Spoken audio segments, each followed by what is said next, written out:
Welcome to a forum for Minneapolis' future.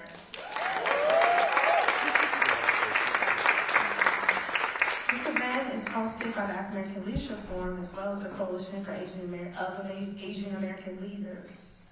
I am Amber Jones, and I am the Managing Director of Policy here at the forum. Oh, thank you. I'm really grateful to be sharing this space with you all. On behalf of the organization, we express our gratitude. Just a couple of housekeeping things before we start. Food and drink are not allowed in the theater, so please make sure you have discarded of your nibbles before you came in. Also, we are going to take some audience questions to incorporate into the discussion, and Ms. Brenda has cards for you to write a question down. Please grab a card if you want to submit a question now so that we have time to be able to read through those and potentially cue those up in our audience portion if we have time. Now, before we get into the meat of our program, we want to set the atmosphere accordingly. And we are going to start with an inspiring performance from none other than Kennedy Watkins.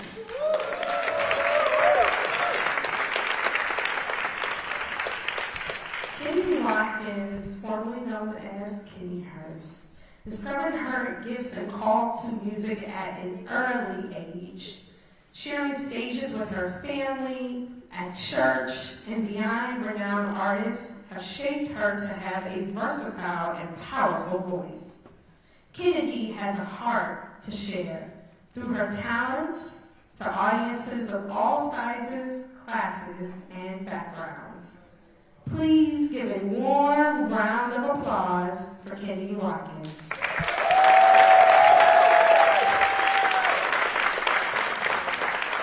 Thank you. Hello. I'm so glad to be here. My job is to warm us up, okay? It's to shake off the dust on our shoes. It's to get real warm next to our neighbor and to fill this space with just love and joy and community and hope. Is that all right?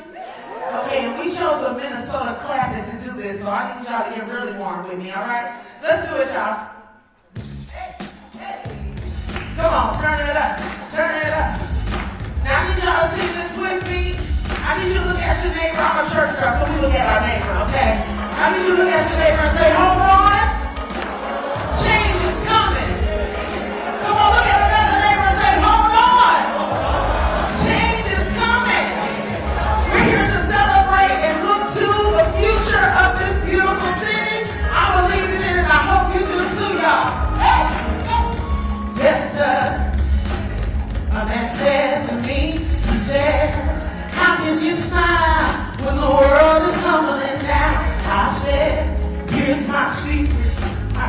When I wanna cry, I take a look around and I see that I'm getting by, and I hold on.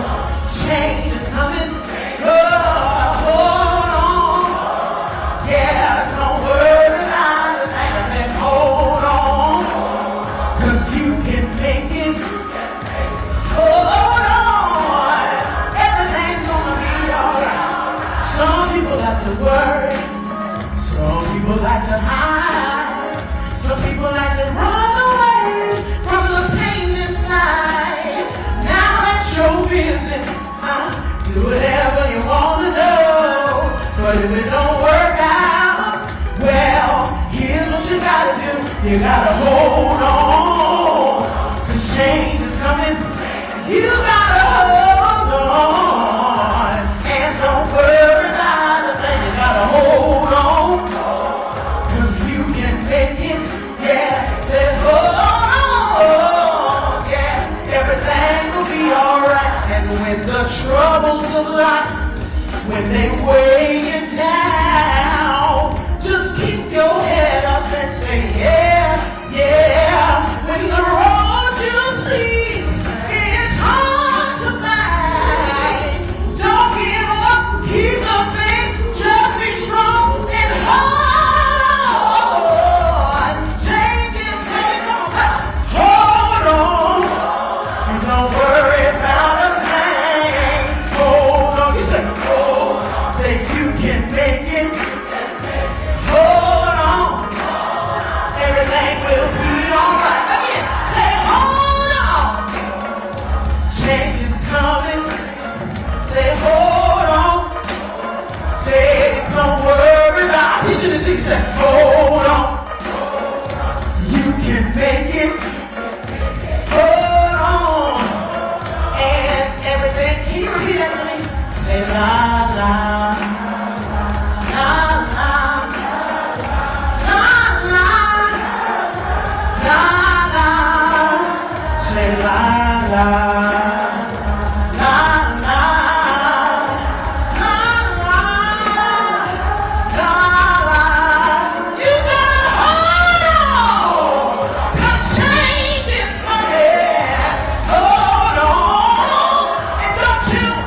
African American Leadership Forum. Thank you for being here today.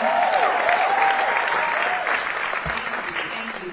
I'm up here simply to remind us what the forum does, okay? So at the forum, our work is simple and it's urgent. Mobilization in action. So we convene people who do not always sit together, our neighbors, our data folks, our lawmakers, everyday average people, our corporate partners, philanthropists, and we turn our shared values into shared work. We do that through our leader fellowships. If you are a Josie R. Johnson Leadership Fellow, please stand so that we can celebrate you.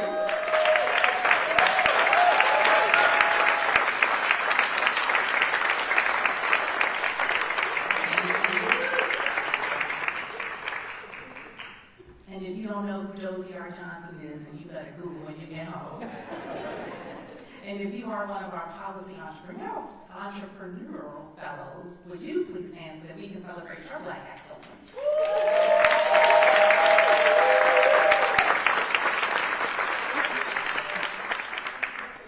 So our work is celebrating, uplifting, and pouring into these amazing Black leaders who are shifting the change that is going to be coming, okay? We also are shaping policy priorities that are driven by you, people in community. We are also organizing convenings just like this one. So if anyone asks you, what does the forum do? You know what we do, okay? We are mobilization in action, we are leadership developing, we are convening, and we are driving community wisdom policies, okay? And we're doing that for you and with you, and it's all about you. And I want to also just say that none of what the change is that we're talking about tonight happens by accident. It happens because we are aligning power, resources, and accountability, and we need that with you. So please keep showing up. Ask your questions tonight.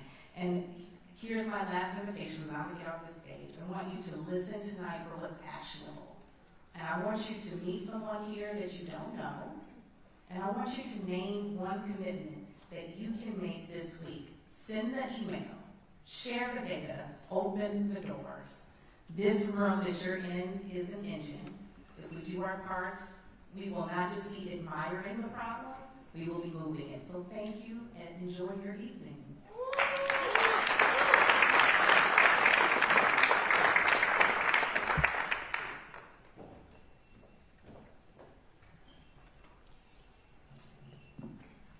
Good evening.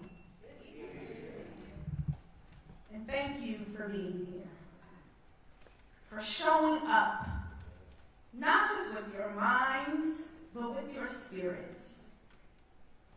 We are gathered here tonight, not just to hear from candidates, but to call forth the future of Minneapolis. We begin by grounding ourselves in truth. This is Dakota land, unceded, enduring, and alive with memory.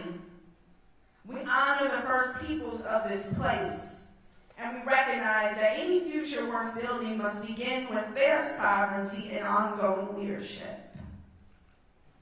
And we also acknowledge the stolen labor of our Black ancestors, those whose hands, hearts, and brilliance built this country without pay, without recognition, and without rest. Their labor, their resistance, and their dreams are stitched into the foundation of our institutions, our roads, our cityscape, and our very presence here tonight. We do not speak of justice without remembering them. And we do not move towards liberation without honoring their legacy. Let me invite you into a vision. Imagine our children riding scooters down Broadway, their laughter bouncing off the murals near Juxtaposition Arts. They danced from Powderhorn Park during summer festivals, faces painted, drumming in rhythm with community. In the North Loop, they're building robots in a tech incubator, funded by community capital. Over in Whittier, they're painting futures on canvases in a sunlit studio on Nicollet. On Lake Street, they're helping their aunties serve pupusas and soul food, mixing cultures like seasoning. In Uptown, they're watching short films made by Black and brown youth projected on the sides of buildings. Downtown, they're entering the Capri stage, not from the back, but from the front. Because the stories are theirs now too. In every neighborhood, they are dreaming within community, inside legacy, towards a future we're building together. Let me be clear. The city we see today does not define what must become. Our opportunity lies in harnessing the collective power in this room and beyond it. We are not waiting on a single leader to decide our future. Let me say that again. We are not waiting on a single leader to decide our future. We are deciding it with them or without them. Because we are the ones we've been waiting for. Policy must reflect that same energy. Bold, community-led, unapologetically innovative. It should not challenge the status quo. Oh, it should challenge the status quo. It should challenge. It should challenge the status quo and center lived experience, not as anecdotes, but as expertise. This is not about restoring what was. It's about building what has never been. A Minneapolis where every child feels seen, safe, and free to imagine. Yes. So tonight, let's ask bold questions. Let's expect visionary answers. And let's remember that leadership doesn't only live on the stage. It lives in each of us. So let's begin.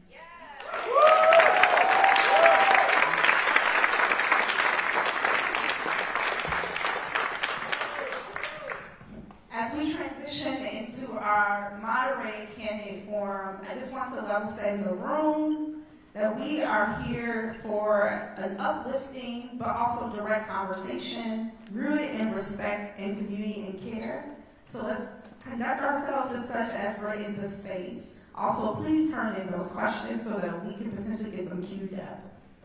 Now, as we transition into the candidate forum, I am honored to introduce tonight's moderator, the Dr. Uhuru Williams.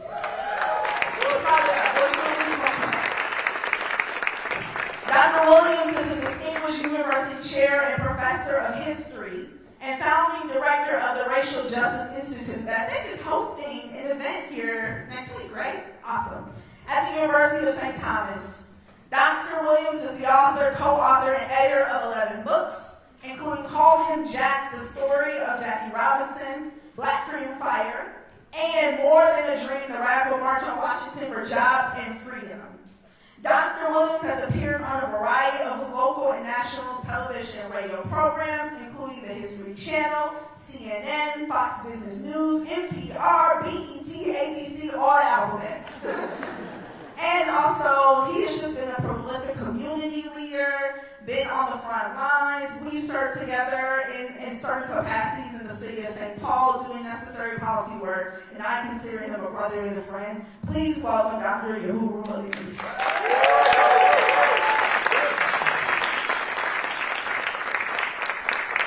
Good evening, friends. How's everybody doing? Good to hear, good to hear. It is my distinct pleasure this evening to introduce your candidates, and I will introduce them in the order that they will come out from the back. And so, to begin, our first candidate for the evening, Mr. Ms. Brenda Short.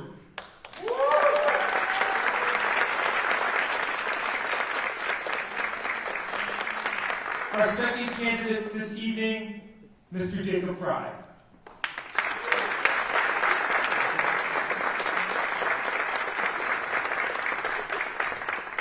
Our third candidate is Mr. Dwayne Davis.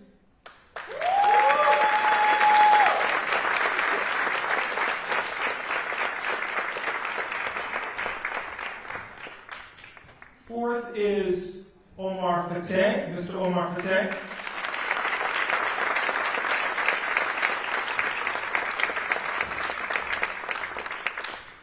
And number 5, Mr. Jazz Hampton.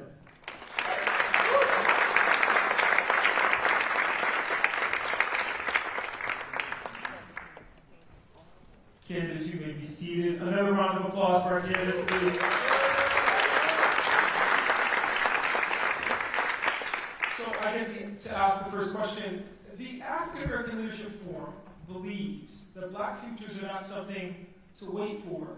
They're something to build, protect, and invest in right now. They work toward a Minneapolis where all communities can live with safety, stability, joy, and the ability to shape what comes next. As someone seeking elected office, they want to know tonight, by having you start with a simple truth. Who are you?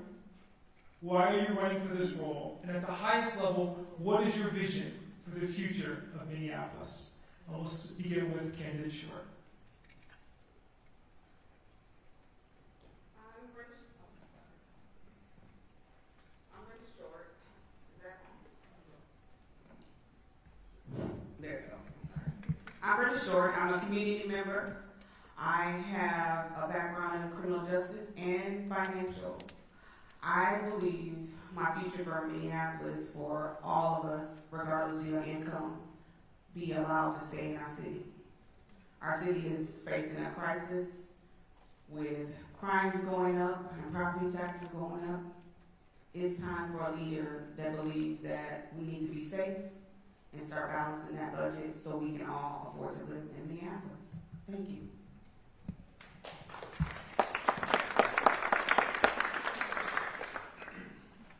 Good afternoon. First of all, thanks to Alf and everyone on stage that made this day possible. My name is Jazz Hampton, and I'm also running to be mayor of Minneapolis. I live within a few miles where we're sitting right now for my entire life. I've seen the opportunity and the potential that our city has, and I'm running so we can live up to that potential.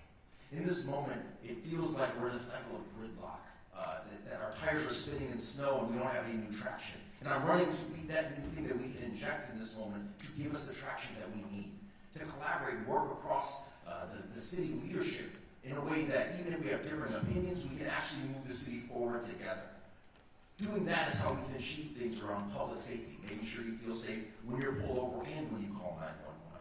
Ensuring that when you are looking outside, there aren't neighbors that don't have a place to sleep at night, and ensuring that if the taxes go up, you also feel like the services are going up with it. That's what I'm running for, and that's what I look forward to delivering as your mayor here in Minneapolis. Thanks for being here.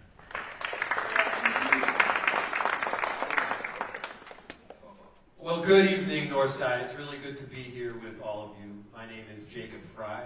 I am a husband to an incredible wife, Sarah. I am a father to 2 daughters, Frida, who is 5, and Estelle, who's like 10 weeks old. I love Minneapolis. Raising my family here, I just moved my parents out to this city, and I want to make sure that we realize every bit of potential in this city. And to do that, we work directly with Northsiders. We work directly with the African American Leadership Forum to do the necessary work on Northside Forward, to do the necessary work to build communities, to make investments, and to make sure that the precision of our solutions match the precision of the harm that was initially inflicted. I'm proud to partner with you. I'm proud to be your mayor, and I ask for your support.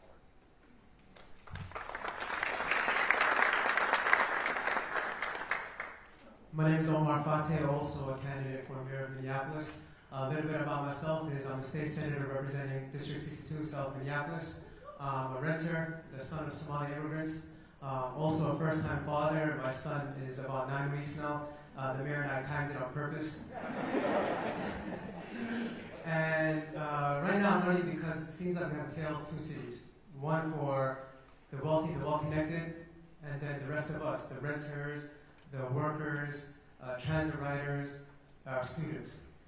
And one side gets access and priority, and the other gets broken promises and vetoes. And so I'm running to make sure we have a more affordable city that's accountable to us.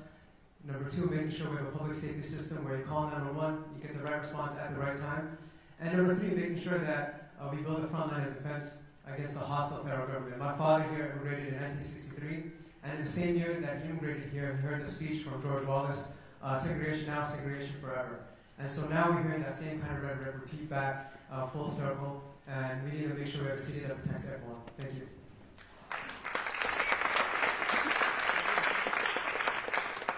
Thank you so much. My name is Dwayne Davis. I'm running for mayor.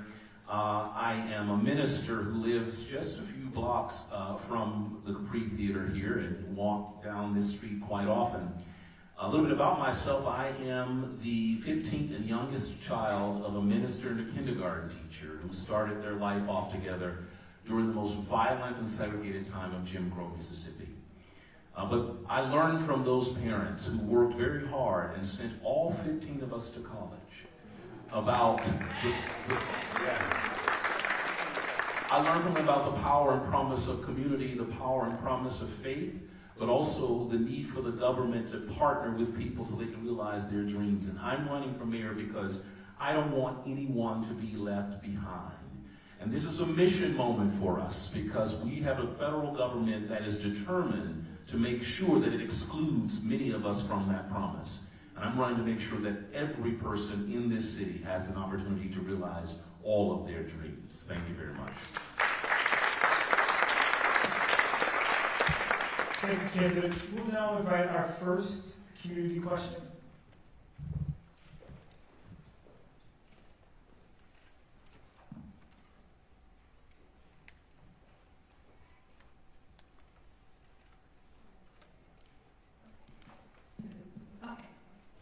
Good evening. My name is Shanae Herbert. I am a 2025 Drella Fellow. I'm also a 20-year North Minneapolis resident by choice. I'm a mom, I'm an anti-racist organizer, and I'm a consultant. And our first question is about housing. We envision in Minneapolis where having a home means more than a shelter. It means belonging, stability, and opportunity. Homeownership builds generational wealth, strengthens neighborhoods, and allows families to put down roots. At the same time, quality rental housing provides the foundation people need to thrive.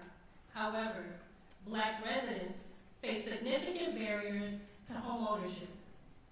And across our city, both renters and homeowners are struggling to find and maintain housing that is dignified, affordable, and stable.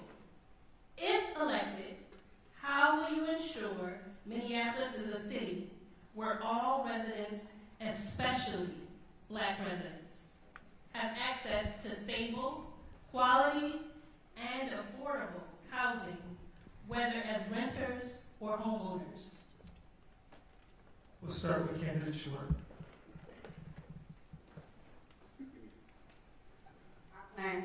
I plan to have a program to stabilize the property taxes. People have to focus on the property taxes for all because as a homeowner, many of our seniors and our low-income family who own homes need to make sure that it stays at a simple level, not increased by 1 or 2, not 8 or 10. That also, I want to work with property owners that rent out to renters. And I want to make an agreement with them to make sure that says, if I stabilize your property tax for the next 3 years at this amount, you promise to stabilize those rents for each apartment, the same amount for the same 3 years. That makes our residents stay here longer, even as a homeowner and a renter. I want to make sure that everyone has a choice to stay in our city, and that's my plan for Minneapolis. Thank you. Candidate Fry. Candidate Short mentioned a great program that stabilizes property taxes in exchange for keeping the rents affordable. It's called our 4D program. As mayor, we started it. But that's not all we started. We are now producing in Minneapolis 8.5 times the amount of deeply affordable homes since before I took office. We are keeping rents down more than virtually any city in the entire country due to increasing supply and adding subsidy. We are broadly recognized as among the very top housing cities in the entire country, and we have a lot of work left to do. You mentioned home ownership. The best way to build intergenerational wealth is through owning a home and then passing that equity on to future generations. And what we saw is while a whole lot of families out there can cover the monthly amount on the mortgage, they often can't cover down payment assistance. And so Minneapolis stepped up. We worked with lenders, we worked with financial institutions, and we worked with community members to make sure that more people had down payment assistance. More people were able to occupy these homes in a home ownership model and then pass that wealth on to future generations. This didn't happen by accident, it happened intentionally. And in my final term, we're going to double down on that work even further to make sure that more people own a home and to make sure that everyone has that right and foundation for which they can rise. Candidate Davis. One thing that we have to also recognize is that the government has gotten out of the business of really supporting and incentivizing housing for the mass of people. Actually, what the government has done, especially since the 20th century, they've gotten out of the business of working with people to have housing, and they've been privatizing it. So they've been incentivizing private developers to do it. That's okay, we need the supply. It's important to have a range of options, but we also need the government to start incentivizing the things they want to see.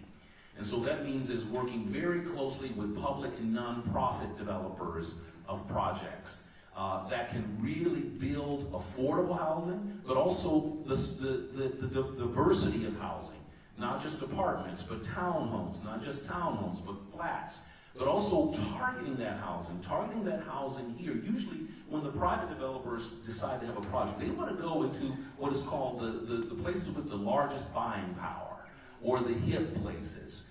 It doesn't want to settle in the place that has been experiencing disinvestment. Here in my neighborhood, again, those developers aren't interested in building their fancy projects here. So the government should play a larger role in saying, we're going to support and we're going to incentivize you choosing these areas here. And then what we should do is, in between that time, invest in the infrastructure here. Make sure that you're getting the streets done. Make sure that you're getting those vacant lots cleared up. Make sure you are really making it presentable and ready for people, especially nonprofit and public developers, to invest and build. Candidate Fateh. Yeah, I appreciate the question being specific towards Black people and Black families. As a state senator, I've seen our Black workers, our Black families show up and win for our renters and for future homeowners. That's how we've gotten a whole host of tenant protections across the finish line.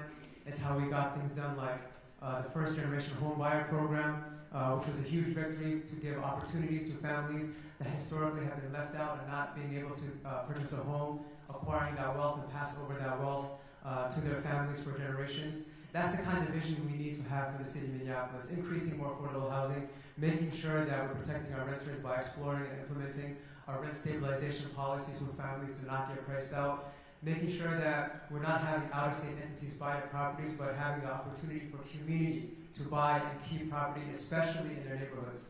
Things like TOBA, the Tenant Opportunity to Purchase Act. That's one way in which we can do that. One of the major issues we're facing as a city, especially here in the north side, is that there are gigantic entities from out of state, from Florida and California and New York and Atlanta, buying up large swaths of properties, not for the intent of keeping people who are housed or keeping properties affordable, but for a profit for themselves. And so we need to fight back against that. We need a mayor that'll stand up and keep the properties in the hands of our community and not let it go. Thank you. Candidate Hampton. I wish I had 5 minutes to talk about this, but I don't. First of all, you'll hear the phrase, a rising tide will lift all boats. So if houses are more affordable, it'll be better for everyone. Well, some of our boats have a hole in it. And it was set up and made to have a hole in it from the beginning. So we have to plug that hole before we do anything else. That means investing in communities in a deeper way that have been marginalized in this way, especially black communities in Minneapolis.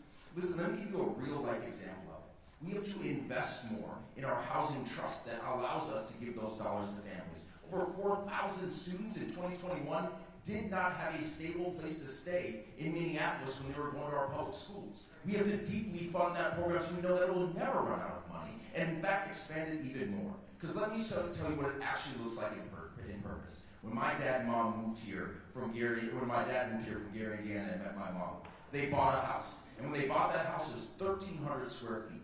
And when Cedric came over, one of my brother's friends, and said, I don't have a place to stay, he stayed at our house. And he stayed there for 3 years. And then after Cedric, it was Deontay and Rodney and Leon and Vernon and Jamal and Craig and so on. 10 kids in our 1,300 square foot house. But guess what it provided? Stability, opportunity, and a real chance to grow within our city. The city that we all love so much. So if you're looking at someone and saying, yes, we need to get a renter into this house, we also have to convert it into ownership. And the city has to invest in that, whether it's ALF and the work they're doing at Groundbreak Coalition and us partnering deeper with nonprofit organizations. We have to build more and we have to make more available. Thank you, candidates. Community question number 2.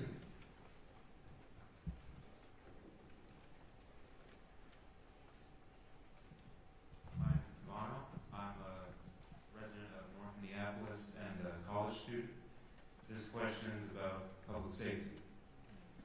5 years after George Floyd's murder in our city, we continue to envision a Minneapolis where black residents feel generally safe in their neighborhoods. True safety means trust, peace of mind, and the freedom to thrive without fear of violence. It includes mental health support, youth programming, violence prevention, and restorative approaches that address root causes before harm occurs.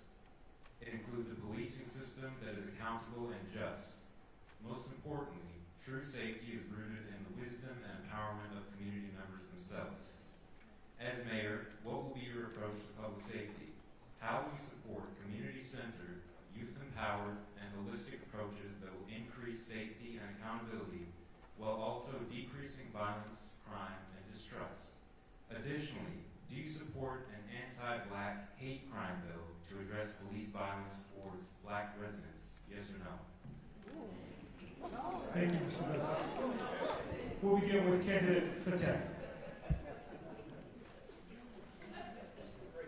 Number one, yes, absolutely to your final question. In fact, I led on legislation at the Capitol to ban white supremacists from representing us in law enforcement a couple years ago. So absolutely yes, and I'll support that. That's number one.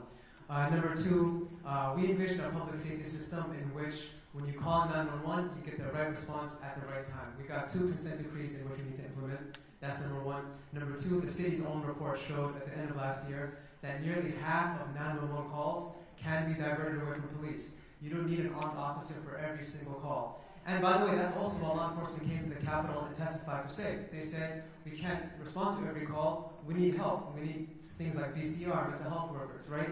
And so when you do that, when you get half of their caseload off, they're able to focus on violent crime. They're able to focus on clearing the case backlog, like gun violence and murders. They're able to focus on drug trafficking and human trafficking. And I think that's the right approach to take. That's number one. Number two, we cannot have a public safety discussion without our future, and that's our youth. We got to make sure that we're investing early on, being proactive, investing in programs, but also in jobs, putting money into their own hands. I led on something called the Teen Teamworks program, where youth can be hired in the summer, making sure we have a few $1 million invested in that program. And I saw firsthand the effects of it. And I got to talk to students after the program ended and asking, hey, what do you spend the money on?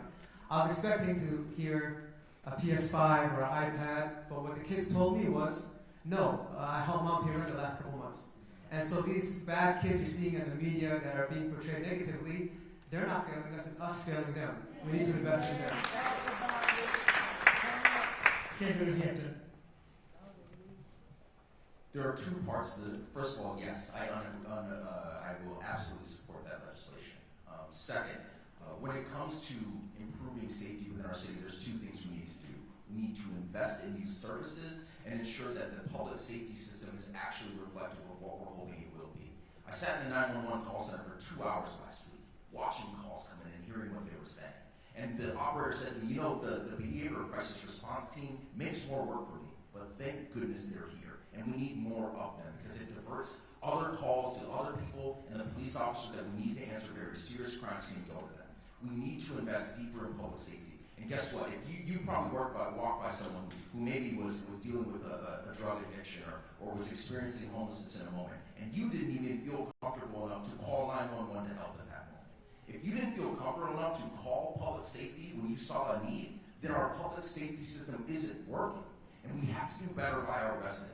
And that's some of the more immediate needs. We need to invest in those programs. We need to have more officers as well. But on the other end, we've seen it in Baltimore. If we invest in student services, it never gets to this point in the first place. This is why you take your daily medicine so you don't end up in the emergency room. Too many of our students feel like they are barefoot with broken glass in front of them. And they have to concentrate on every step directly in front of them, and they can't look out to the future that should be in front of them. That is the investment we have to do in the city of Minneapolis. We have to step up and say our students shouldn't be in that situation in the first place. David Short. The answer is yes to your question. I plan to build a relationship with our peace officers and our community members. You notice I said peace officers because I used to be a peace officer. My job was to bring peace to our community, first of all. And second of all, I would like to build a relationship with families and our peace officers, just like Edina police officers do. They start inviting mothers and children of color to a monthly event. I attend that monthly event every month, and they want the relationship with the children of color and their peace officers because that makes them, the children, understand that it is okay to talk to a police officer in that community. And that's what I want for our community because our children need to know their peace officers and our community needs to trust our police officers. I also want to bring to the attention is I'm the only candidate that focus on bringing children into the fold of our election. I hired 50 students from middle school all the way up to college to make sure that our children had something to do this summer. That being said, notice this year we did not have any incidents of children of color doing anything bad because I made sure they had a job and something to do this summer. I focus on our children because that's my community. Thank you very much. My name is Brenda Shaw. Candidate Fry. Yes to the legislation. And we can't stop there. About 4 years ago, people talked about wanting to have a comprehensive approach to public safety. Wanted to have not just police officers, but also mental health response. And I'm proud to tell you that today we have mental health response 24 hours a day, 7 days a week, and we can keep on expanding that work. Right now, our police department is more diverse than it has ever been in our city's history. And right now on the north side, we have seen fewer shootings than any time since at least 2007. That's not to say we're there, because we aren't. The work continues, but I'll tell you how we got here. We had police officers working directly with community members, with moms and grandmoms. We embedded a police officer with the U.S. Attorney's Office to make sure that we're prosecuting perpetrators of violent crime. We've been able to expand out a number of different safety services, and we invested in kids' recreation. About $3 million annually to make sure that kids, it's not just about not going down the wrong route, it's about giving them the right route in our parks, with our recreation. Do we need to be doing more? The answer is absolutely, and we can do that together, but the progress is very real. Candidate Davis. Yes to the legislation, and I want to tell you why. Because the Minnesota Department of Human Rights and the U.S. Department of Justice did a pattern and practice investigation and found that there is bias replete throughout the police department, and therefore became a part of the court enforceable settlement agreement. And I want to start there. That court enforceable settlement agreement has provisions on how we can reform our police, from use of force, from stop searches and seizures, from bias in policing. And the one thing that we have to do, this is our chance to make sure that we embed those changes in that police department, and we have full accountability for their safety, for the safety of this community. We have to stay on top of it. We cannot just rely on checking the box. We have to make sure that they work that entire plan and set expectations that they do. Now, on just public safety writ large, one of the things that I would do right away is task the public safety commissioner and the chief of police to have an annual comprehensive violence intervention and reduction plan. Develop, working with violence interrupters, working across jurisdictions with the sheriff, the state troopers, making sure that we have a plan that everyone can tap into and watch, including you, and know what progress we're making and hold us accountable for it. But the idea is to make sure that every part of the community safety matrix is fully resourced, operating at full capacity, and accountable to us, the residents of the city. Candidates, community question number 3.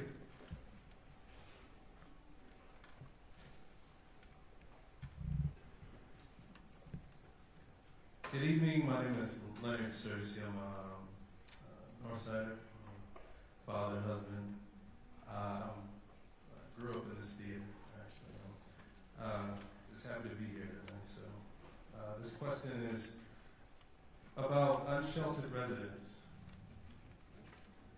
We envision Minneapolis where everyone has a safe place to call home, a foundation for stability, dignity, and the opportunity to thrive. When people have shelter, they can access health care, employment, and community support. Despite reports from the city of Minneapolis and Hennepin County citing a significant decrease in unsheltered residents, community members continue to call for more action.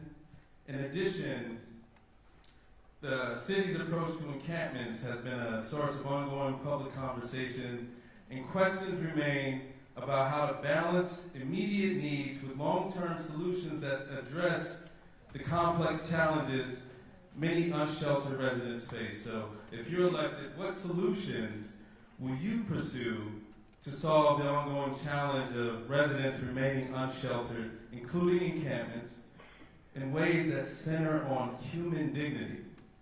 And in what ways would you rapidly connect people to shelter and holistic services and create clear pathways to stable housing?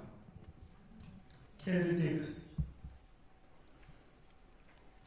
Thank you so much for that question. The first thing that we need to do in the city is expand our homelessness response team. Right now, from what I can tell, we have only 4 people on the homelessness response team, and they report to regulatory services.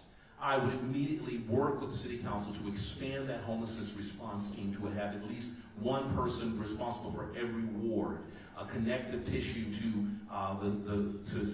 nonprofits, to the county, making sure that we have several pass-throughs to people who are unsheltered, people who are undergoing at least some kind of mental health challenge, or who have a substance use or disorder.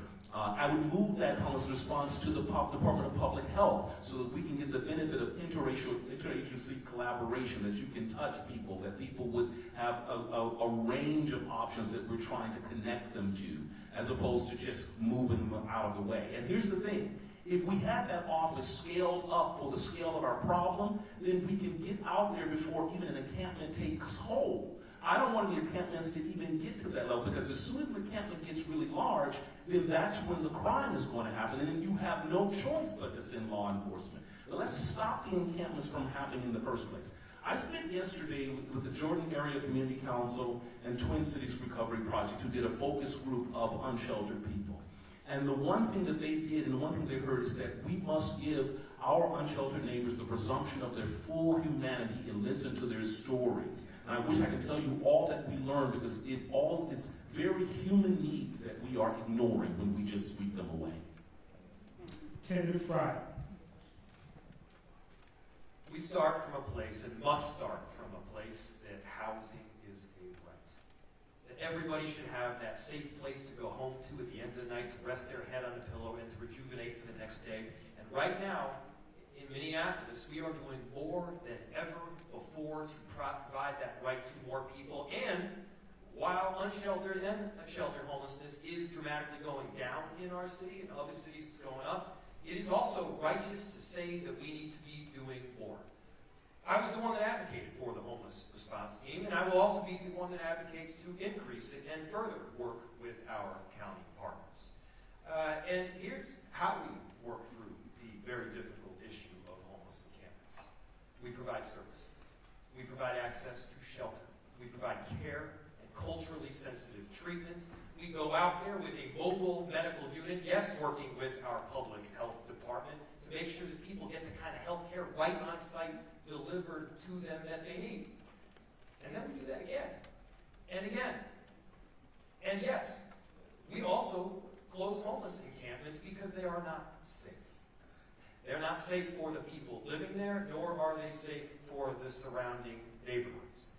And sure, it is hard to be able to deal with some of the most difficult circumstances that this world could offer, but our city, we do with it very directly. We work with our county partners extensively, and we work to drive down homelessness and unsheltered homelessness, and that is taking place right now. Candidate Short.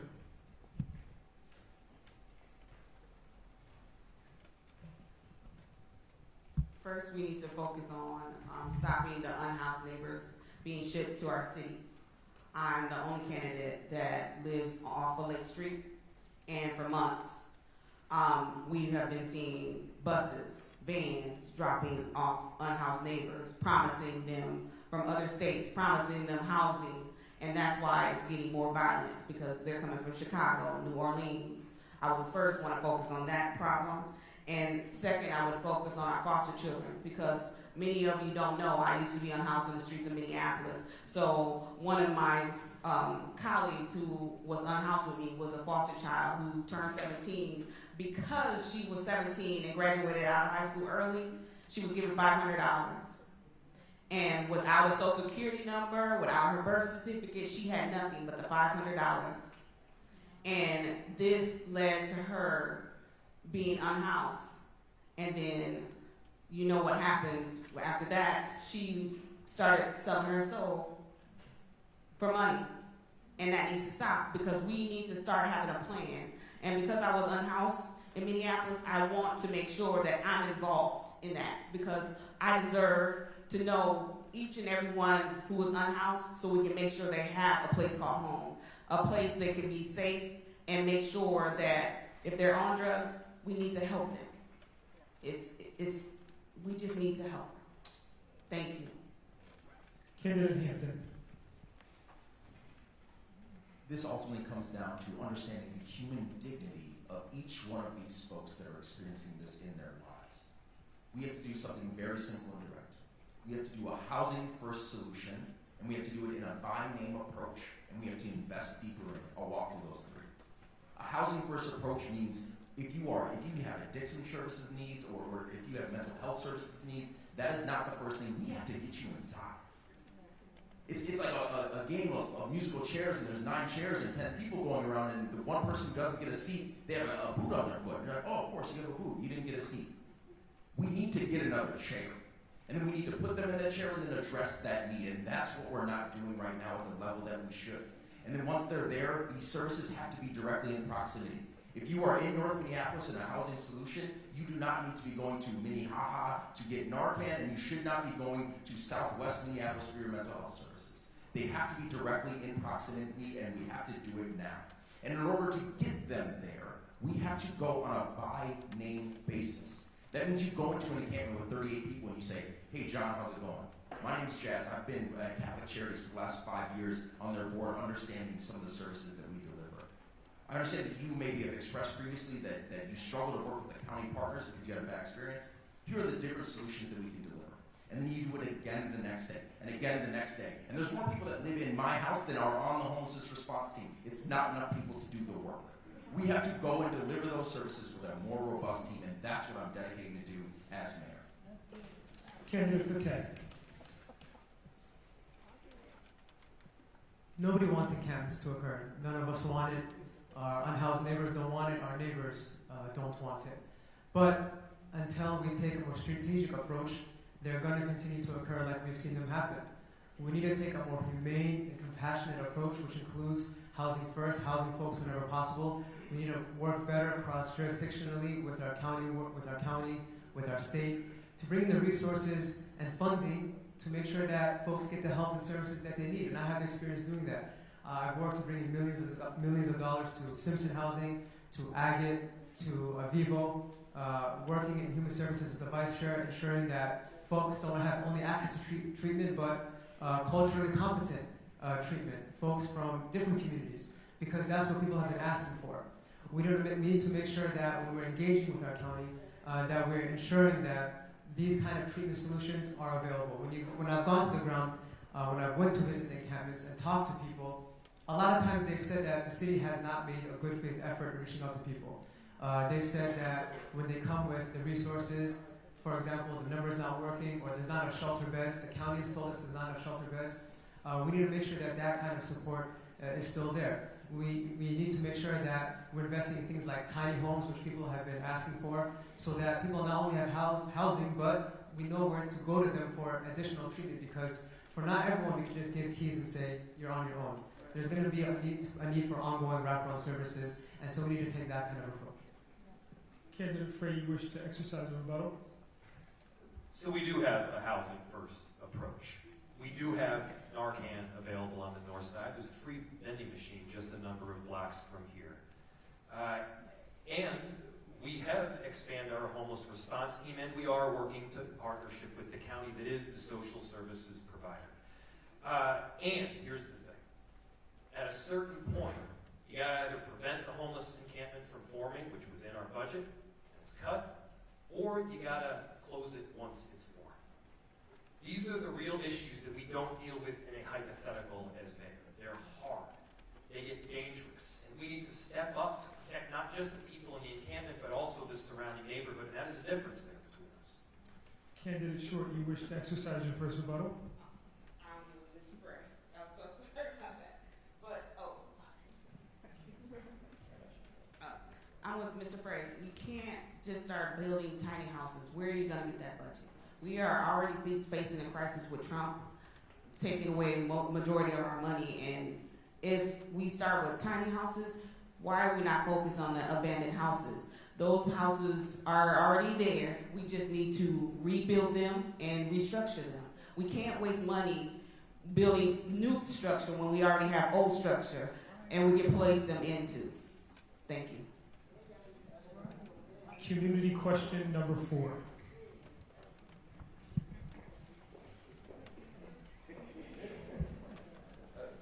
Sorry, excuse me, just a second. Candidate for 10, you want to exercise your first rebuttal? Yeah, for both, but within one answer, Yes. because I think the tiny homes was my response. Is that cool? Yeah, awesome. A couple things, and this is why I say all these issues are interconnected. We can invest in tiny homes because that is a solution for some. We need to have an individualized plan for every single person, not just one blanket plan. That's number one. We can find the funding if we interact and engage with our county and state leaders to find the funding, but we could also be more responsible with our own budget. For example, we can find waste in our budget, like the tens of millions of dollars in police settlements that go out every single year. That's not going to be needed if we only hold our police accountable. So there's ways we can do this, we just choose not to.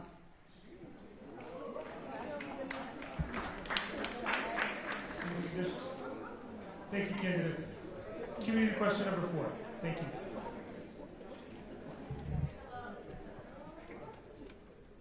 Hello, my name is Gwen King Lundy, and I live in the Dinkytown area of Minneapolis on the University of Minnesota campus. I am a 2025 Trolla Fellow, and my passion and work lies in higher education and ministry. This question is in regards to children, youth, and families. We envision Minneapolis where every child has what they need to thrive academically, socially, and emotionally. When young people have access to quality education, safe spaces to grow, economic opportunities, and strong family support, they become the architects of our city's future. While Minneapolis Public Schools operates independently, the city plays a critical role in shaping the neighborhoods where schools exist, from safe streets and parks to economic development and family supporting services. However, too many Black children and families face barriers to accessing the resources, opportunities, and quality of life they deserve. If elected, how will you partner with Minneapolis Public Schools and explore the innovative, community-driven models to ensure our children, youth, and families have the educational opportunities, economic pathways, and neighborhood supports they need to thrive? Thank you. Candidate Fry. That's the right question. The technical answer is often that the mayor doesn't control the public schools. But that is a complete cop-out. Because we need to be working directly with the public schools every step of the way. There's perhaps nothing that impacts the success or the failure of a city more than the success or failure of our kids. And so when I took office, we recognized that about 8.5% of Minneapolis public school children were either experiencing homelessness or on the verge of it. So my office started a program. You may have heard of it. It's called Stable Homes, Stable Schools. Now virtually every other candidate wants to just do it and then expand it even more. And I'm for expanding it even more. And I appreciate the compliment because this is the kind of work that we need to get done to help people. Thus far, it has helped over 6,000 kids in Minneapolis, ensuring that they have a home, that they have a roof over their heads. And when you provide stability at home, you also provide stability in the school because that kid is not moving from one school to another multiple times in the year, destabilizing the classroom. And so we've seen in the numbers, this has helped families, this has helped schools. We even hope that this will help attendance and grades as well. This is just one example, which we could go on for about 45 minutes, but this is why we get into these jobs.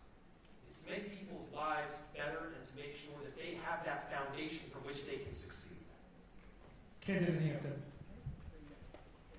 I agree that that program is vitally important, and I'm so glad that it has started with your work and the city council's work. But what I will say is that that program is in a $3.2 million shortfall right now, and new people cannot come into that program right now because it is running low on money. So yes, I do believe we have to invest in it deeper because we aren't investing in it enough right now. And beyond that, if you are a Black child, according to the Minnesota Department of Education, if you're a Black child in this city and you walk into high school, around 60% chance that you are graduating within 4 years. That is not doing enough. That is why 23,000 children that live within our city do not currently go to a Minneapolis public school. We have to do better, and I will be the first mayor in 25 years that has children in the Minneapolis public school system. And that's important because that means I'm going to stand up for these students in a way that other mayors have not in the past. And here's my commitment, and I believe it is vitally necessary. What is happening right now has to be supplemented outside of the school building. When a young child is going home and mom and dad are working their second or third shift and they don't have someone there to help ensure they're doing their homework, because I didn't if my mom and dad didn't tell me to, then we have to build more programming to be there after school, before school, and in the summer. Right now it costs my daughter $333 to go before school every month. And I have 3 kids in that school. We have to do better with programming for our students, and it is the city's job. Just because someone is under 18 and they can't vote for you does not mean you don't fully represent them as well.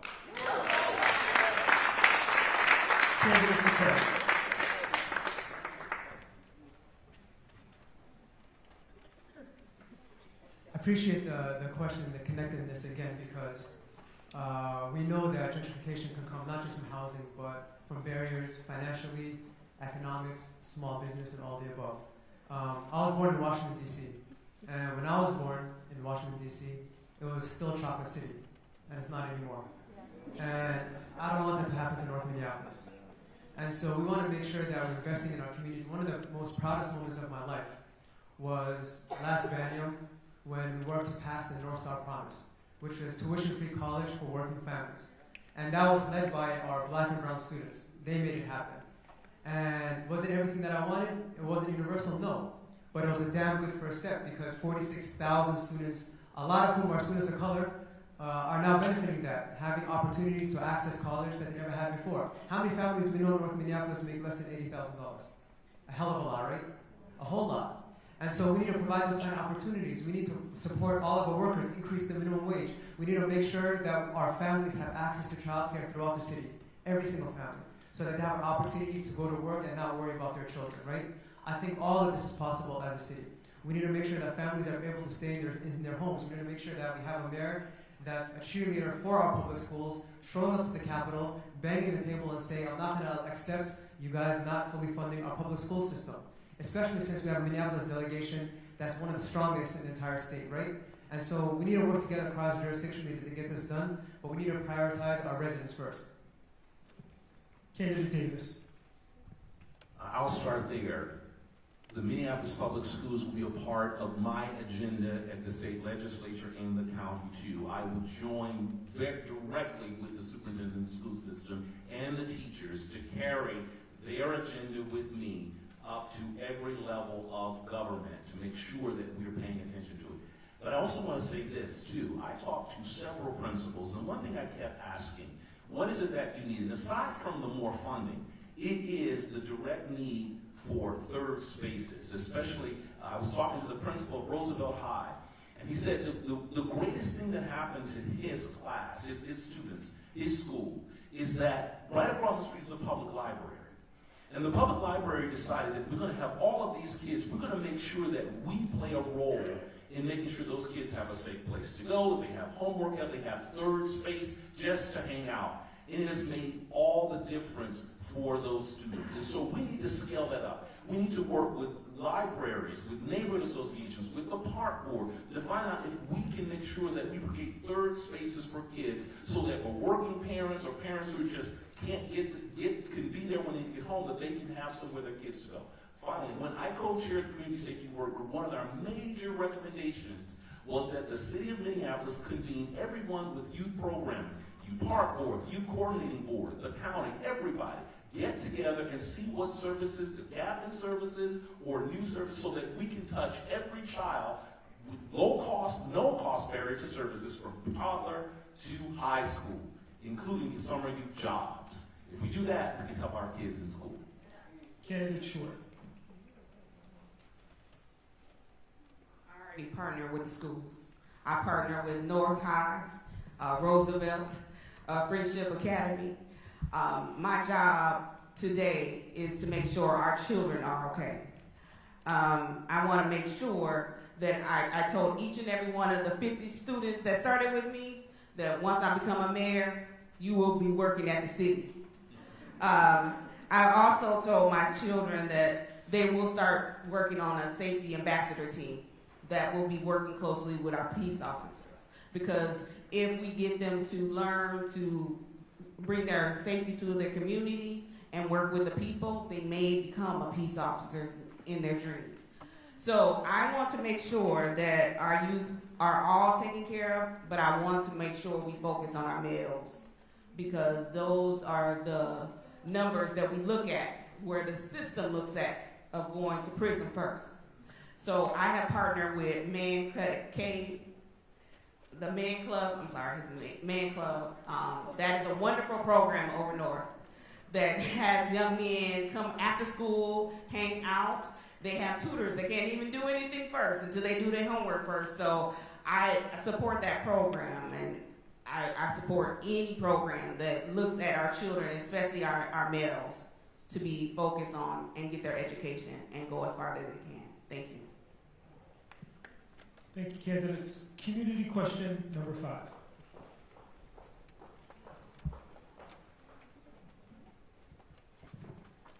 Hello, my name is Bianca. I am a proud Northside resident in the Cleveland neighborhood, and I am also an employee at the Northside Achievement Zone here in North Minneapolis, and a drama fellow. So my question is around economic recovery.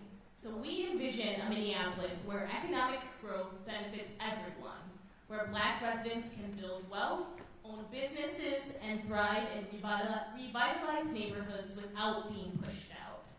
Strong local economies create jobs, support entrepreneurship, and generate opportunities for families to prosper. Minneapolis is poised for transformation. From downtown to uptown to North Minneapolis, where the Forum's Northside Forward Plan charts a path for over $1 billion in community-driven investment over the next decade.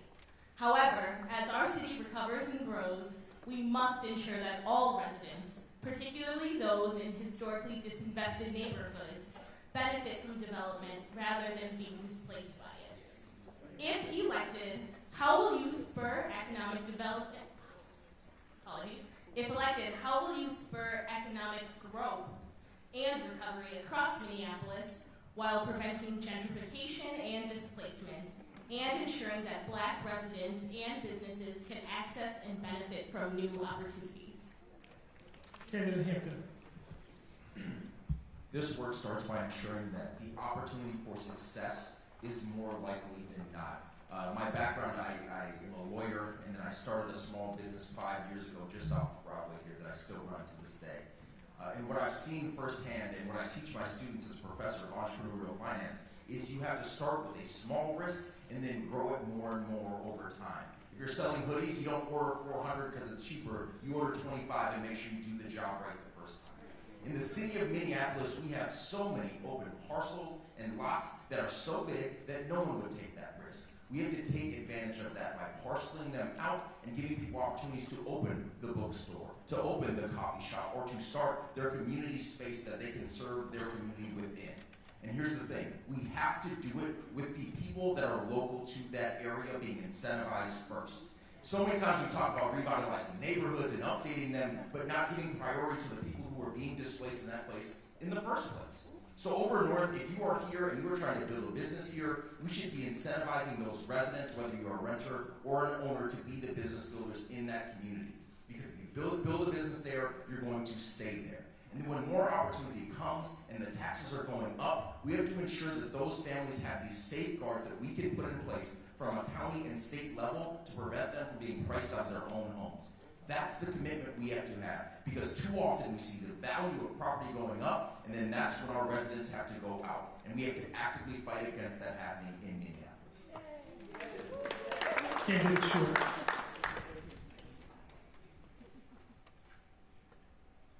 First, we need to start training our community.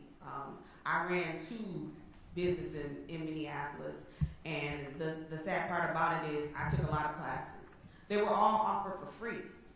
And if I did not have a person who did not look like me, I wouldn't even know where to start with writing a grant. So we need to start educating our community, first and foremost. And we need to stop having those gatekeepers who know about the money and how to get the money. We need to start working together, because this is the only community, I'm gonna say that again, this is the only community that don't work together to thrive together. And that needs to change. I'm from a little small town in Iowa. Black people share everything back home. They show, if there's a grant, we need to start telling. We need to put that on Facebook, Instagram, whatever. And any free classes, we need to tell them to show up. And show up. There's money for us. We just, one person know about it and hide it. That's the truth. We need to work together. Because if we want to stay here, we need to work together to stay here. My answer, thank you. Candidate Davis. Thank you so much. I love the Northside Forward Plan, and it has all of the right approaches to it. It really does talk about making sure that the investment stays here. But here's the thing that we've seen far too often. I've seen a lot of plans, and especially when it comes to the Black community, when times get tough, people abandon the plan. They abandon the plan. So if I'm mayor, we're going to work the plan. We're going to work the plan. You stay there. You stay in the fight. You make sure the investment is targeted there. I walk down West Broadway all the time. I've been walking here for the last 12 years. And I can tell you, I can point you to the same abandoned buildings that have not been used, have not been worked, have not been invested in. And the question is, are you going to target this community for that investment? And when it gets tough, when it gets more competitive, are you going to stay in the fight? And that's the key. That's what we need right now. No abandoning. And then, here's the thing. How do you make us ready for that fight? Well, you start investing now. There are things that the city can do on infrastructure and public works to make this an attractive area for people to choose to locate their business.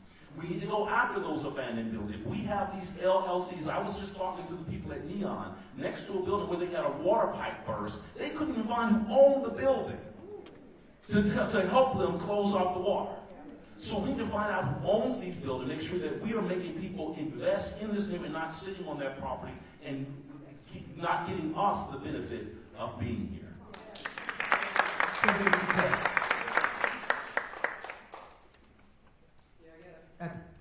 At the Capitol, I was proud to see our black neighbors connecting with us, leading on transformational pieces of legislation with our black legislators like our chair, Senator Barbara Jo Champion, the chair of the Jobs and Economic Development Committee, passing things like the Minnesota Promise Act so that businesses, especially black businesses, who through no fault of their own, like COVID-19, have been struggling and ensuring that they're able to stay afloat and able to stay in their business. We need to make sure that, as Reverend Davis said, that we're addressing our vacant storefronts, our abandoned buildings, because while we might have a lot of abandoned buildings, I can tell you one thing, we don't have a shortage of people or talent or entrepreneurs or people that are able and willing to engage. We're just missing that connection.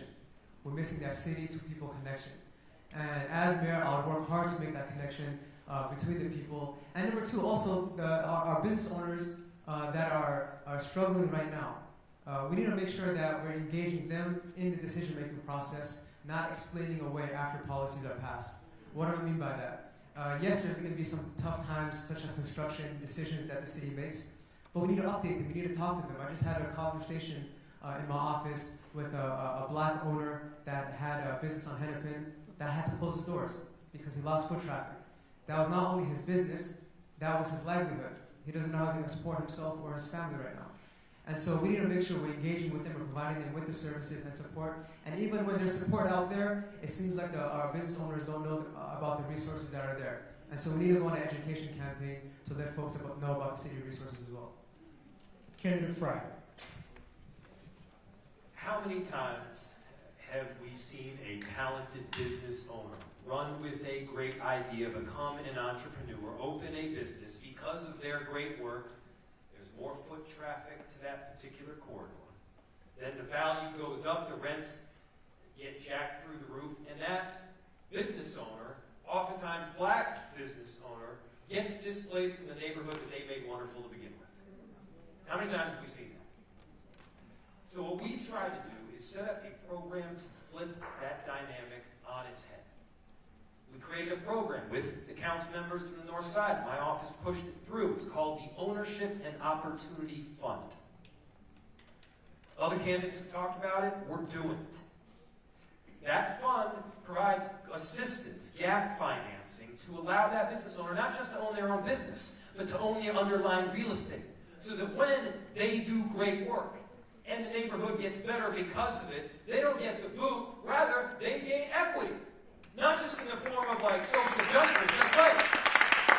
Not just in the form of equity like social equity. I'm talking about money that they make that they can pass on to their kids and they can realize the return in their investments. That's the kind of work we talk about. But we don't stop there. We focus and prioritize fundings to areas that have been more impacted, including the North Side. And look, the investment, the return doesn't happen overnight. And it's true. And we need to have the urgency of now to make it happen even faster. And we need to implement the North Side Forward program, not just talk about it, but execute it. And I was proud to meet with Adair Mosley to try to get the funding to make it happen from the very beginning. That's what we need to be doing. Thank you, candidates. Final community question. The boundaries of democracy are being tested in real time.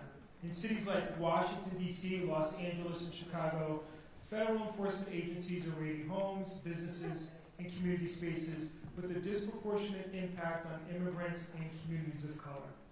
ICE detainments are increasing nationwide, as well as potential National Guard deployments, with Governor Walz publicly signaling the possibility of a deployment here in Minneapolis. These actions not only threaten the safety of Minneapolis residents, but call into question the resilience of American democracy altogether. What will you do as mayor to defend democracy and protect the civil liberties of Minneapolis residents, particularly communities of color and immigrant communities who are disproportionately targeted by federal law enforcement actions? We will begin with candidate Short.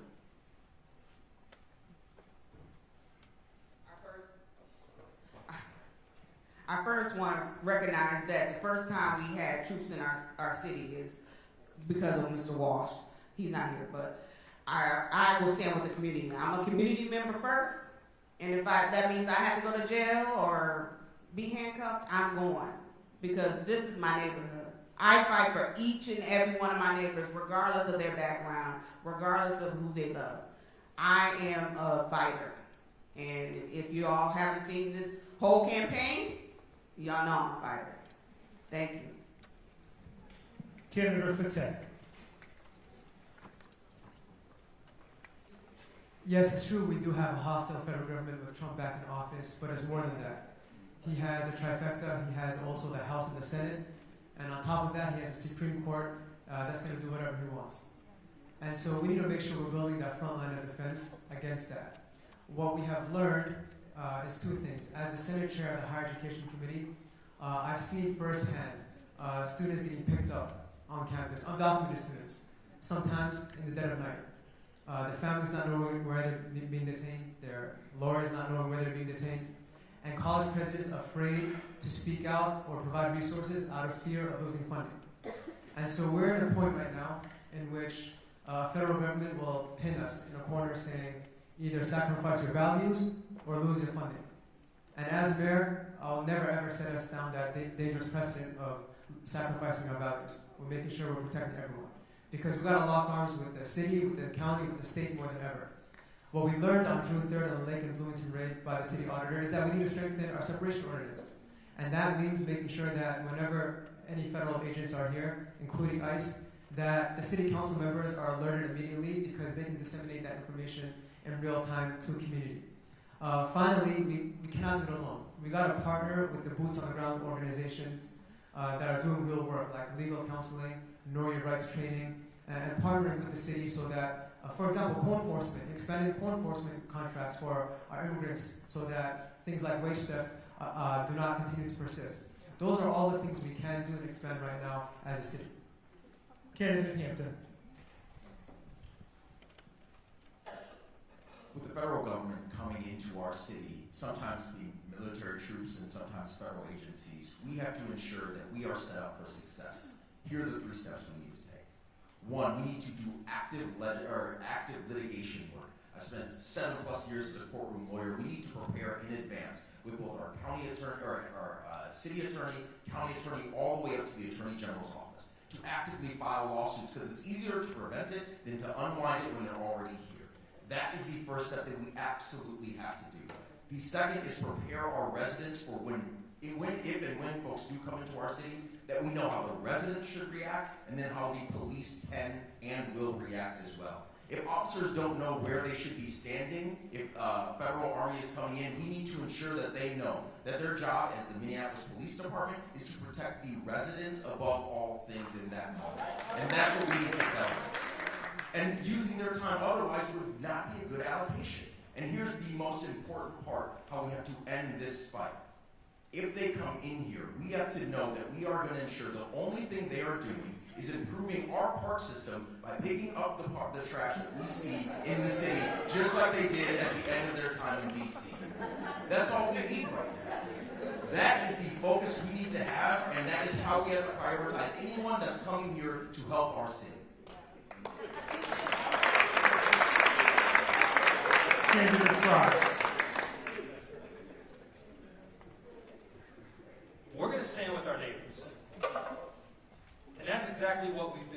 some of the most difficult circumstances that this world could offer. I've had to have conversations with my wife about what and if I get arrested by a federal administration.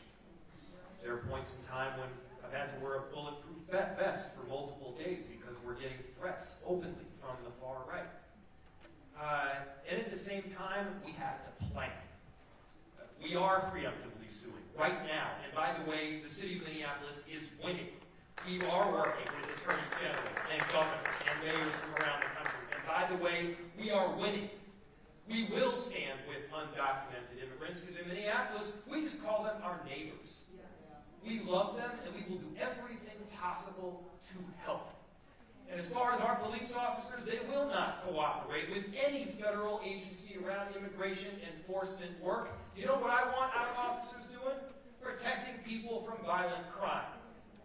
I want them stopping carjackings and murders and homicides. I don't want them spending a single minute hunting down a father who's about to drop his kids off at daycare, about to work a 12-hour job, who happens to be from Ecuador.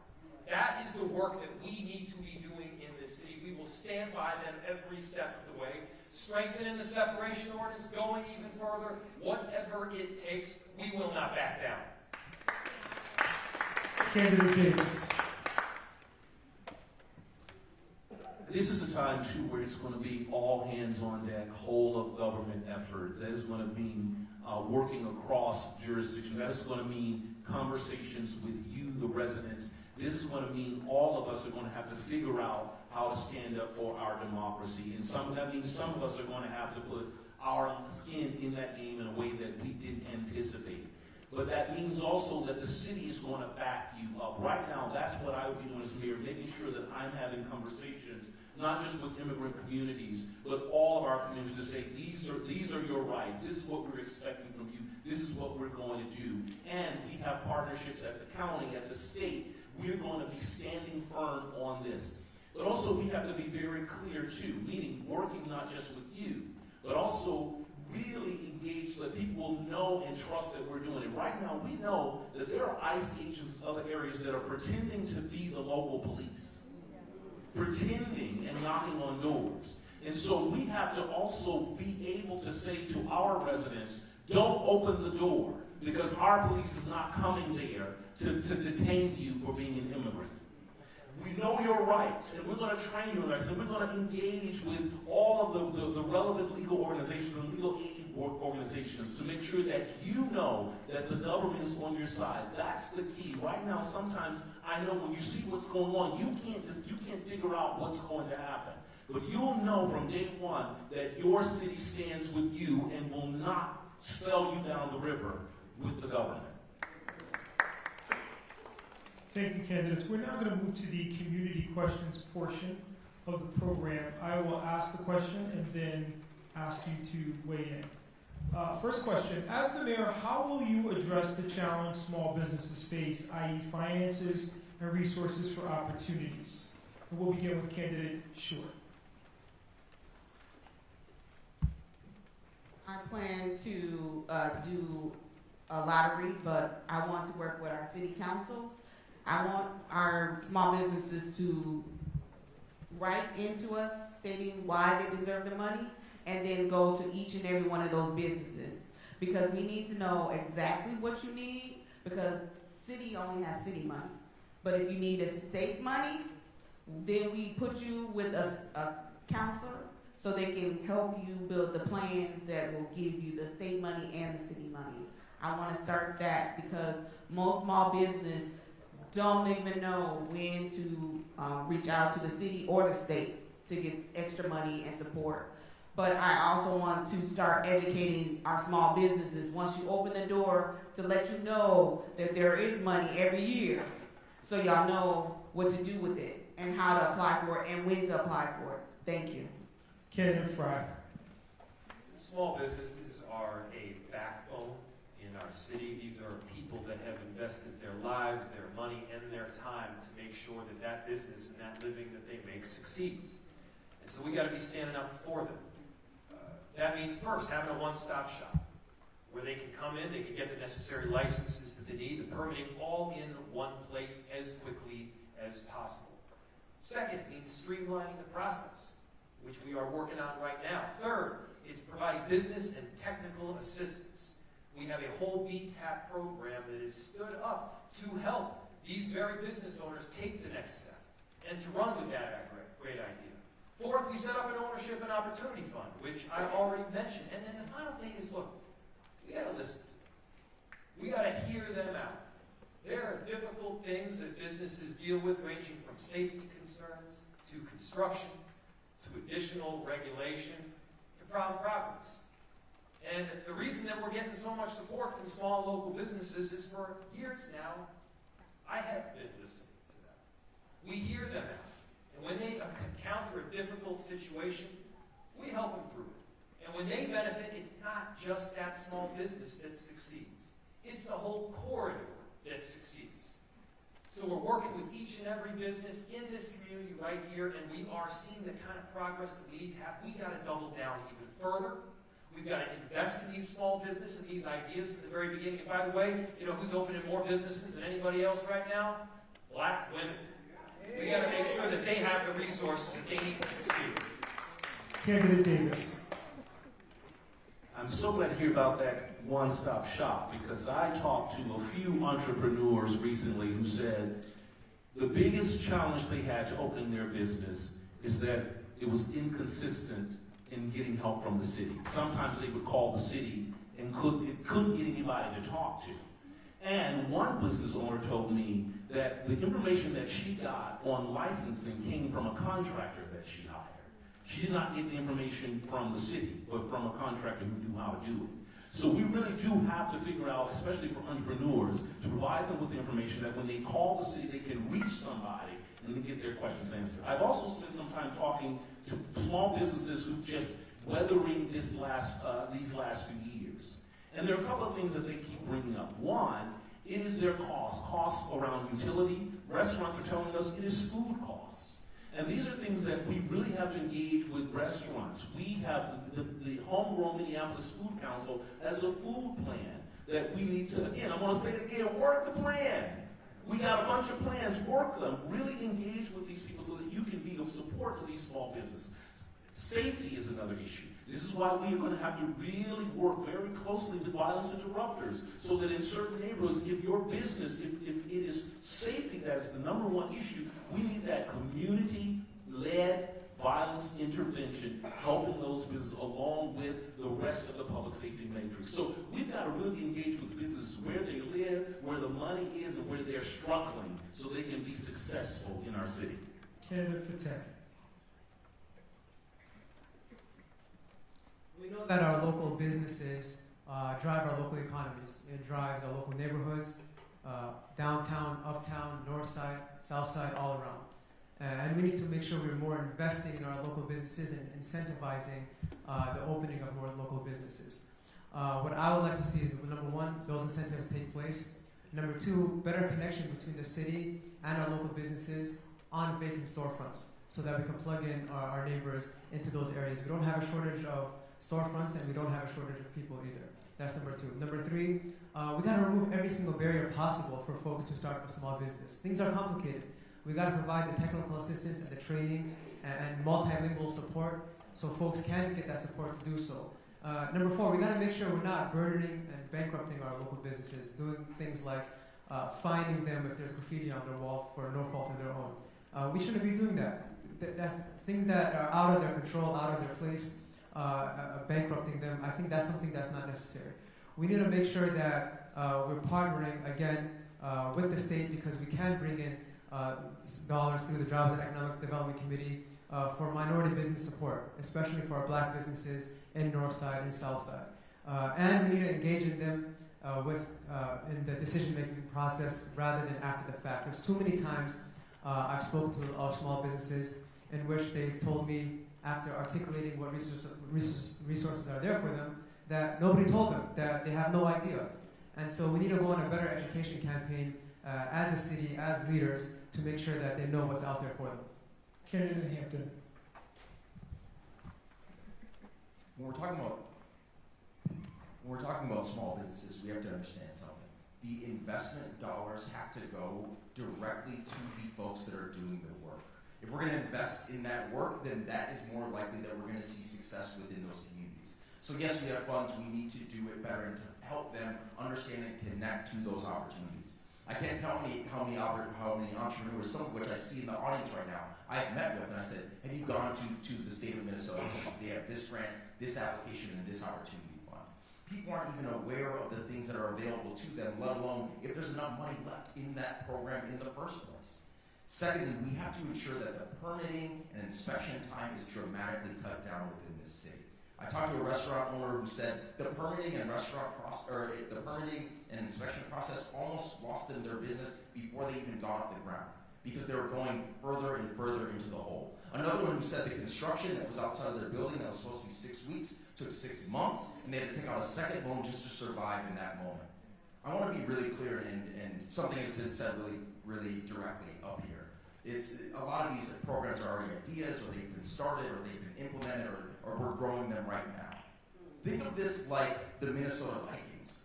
If we've had a coach, and we've had one for quite a bit of time, and we haven't made the progress that we were expecting, sometimes it's okay to turn to a new page, and to start a new chapter, and to have a new leader in the city. And that's what I'm fighting for in this moment.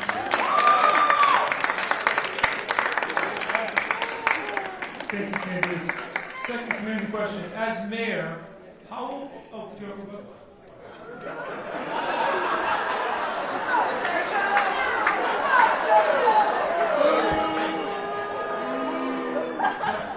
well, let's maintain decorum, please.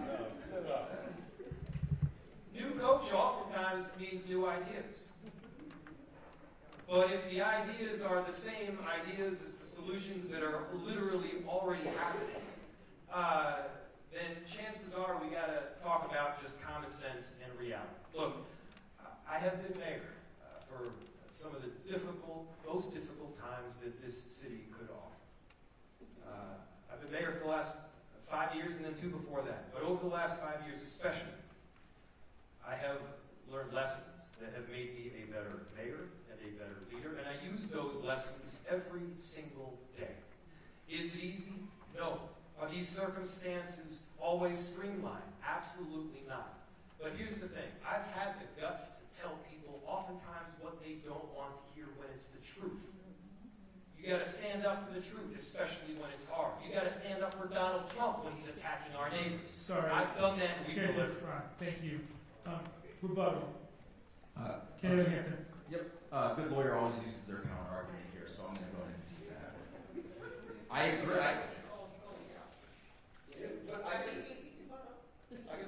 We get a rebuttal to the rebuttal.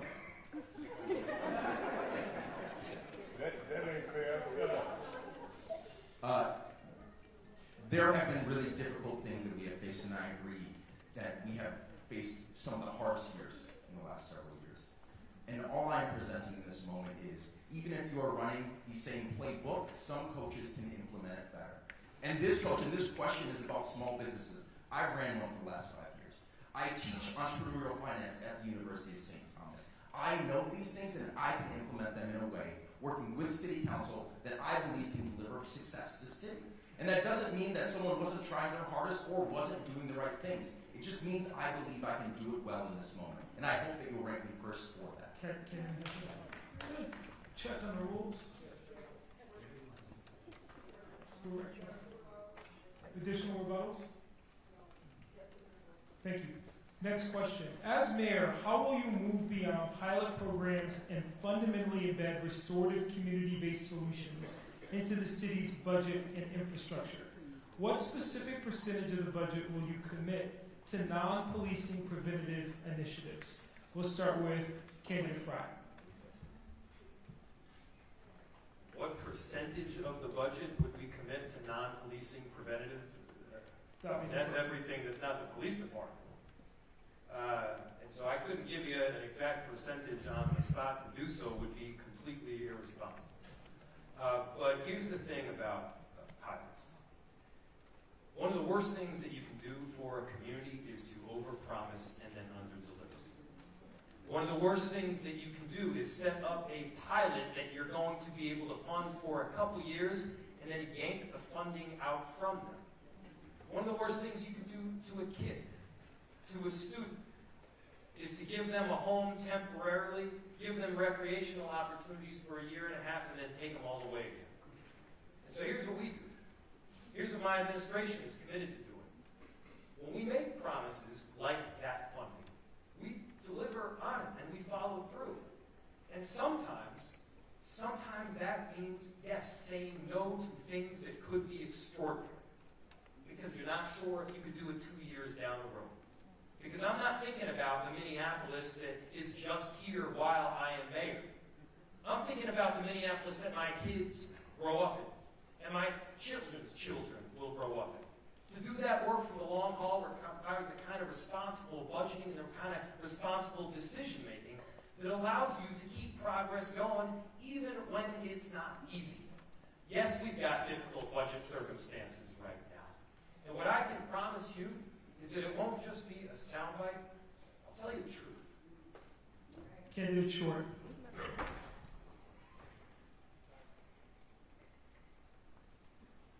I would say 30%. 10% for our mental health programs, 10% for our youth city programs, and 10% for our interrupters. And they will start making non-emergency police reports, so those can get done. Right now, they are not being done. If someone is in a car accident or have a home invasion, our investigators are not providing police reports so their insurance can work on that. So we need to make sure that our community feels safe, but we also need those police reports so our insurance companies and the persons responsible we can get refunded back. Thank you. Candidate Fateh. We know from the police's, from the city's own report that nearly half of 911 calls can be diverted away from MPD, 47%. So that means that those alternatives, like BCR, like the mental health workers, like those alternatives, need to be better supported and fully implemented. I worked really hard with my colleagues last biennium to bring in $19 million in public safety aid. That's for the alternatives, meant for the alternatives, so that we know that every single call does not warrant an armed officer, and that we're not asking our officers to respond to every single call, so that they can respond to those violent crimes, to addressing the case backlog. But I want to also mention one thing when it comes to the budget, and I've seen this also as a senator at the Capitol, is that when we're talking about budgets and initiatives and things that work for our communities, they're not talking the same way in which when we talk about things for the wealthy or the well-connected. And when we talk about things that are needs to have, like we need to have this, like supporting our stadiums, for example, which I don't believe, those are needs to have, we need to have that. But when it comes to things that support programs for our families, especially our black families, those end up being the nice to haves. And we need to flip our priorities. We need someone that will stand up and say, this is a must have. We need to make sure we're protecting and serving all of our families, especially our black families. And that's the mayor I will be. Candidate Davis. I spent 20 years working in Washington, D.C. at the U.S. House of Representatives. I worked for 3 appropriators. That means I worked on the spending bills that actually you were hearing about now because they shut down the government. The government didn't shut down when I was director of appropriations. But one thing that you do with this is that you do oversight and measurement. You see what's working. You look at programs that are working. You analyze it. You bring people in and sit them in front of you and tell me, are you meeting what we have set for you to do? Are you doing what we told you to do? Are we getting a return on the money that we did? That's what we have to do. And in public safety, all the more reason, you have to make sure that every one of those pieces of the community safety matrix are operating with all the resources they need to do. And then you have a way of measuring, are you getting what you paid for? And we did not send our budget dollars up there to pay for payouts for police misconduct. That's the first thing I understand. But what we want to make sure is that you're doing what you are tasked to do. And as a leader, you set that expectation. You set your vision, you set expectation of what you want department heads and what these officers are going to deliver. And then you want to evaluate. And then you make use of that relationship with the city council.